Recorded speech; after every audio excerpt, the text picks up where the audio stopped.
The Spinal Injury Centre service as we know it was set up after the Second World War to rehabilitate the injured servicemen and women who had been spinal cord injured in the Second World War.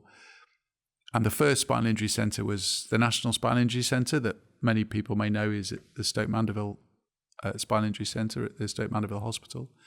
That was the first Spinal Injury Centre, and then the other regional centres opened up around the country during the 50s and 60s.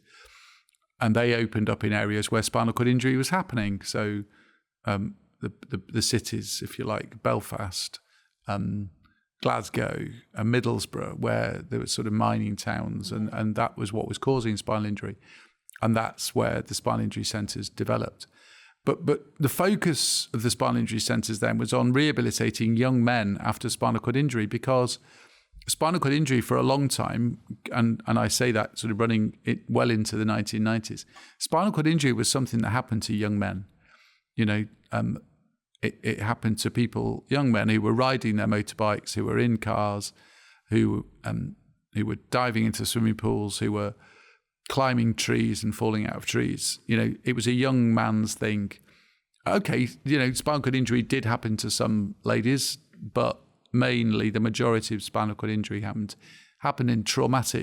in some form of traumatic way, and it happened to young men. That's all changed now.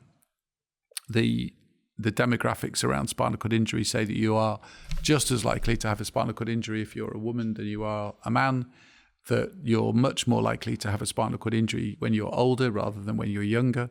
Car safety has improved massively since Josh and I since Josh was injured. So if you're in a road traffic collision, you're just as likely to get up and walk out of a very serious RTC as you are to be left with a spinal cord injury. So, the challenges for the spinal injury centres have changed because they are now looking and supporting people who are older, who are further away from home, who have already had some form of surgery or initial acute care outside of the spinal injury centre in an MTC, who are presenting with other problems pre-spinal cord injury, so maybe with mental health problems. So the rehabilitation journey through the spinal injury centre today looks very different even to the one that Josh had 10 years ago and the one I had, 35 years ago, just over 35 years ago.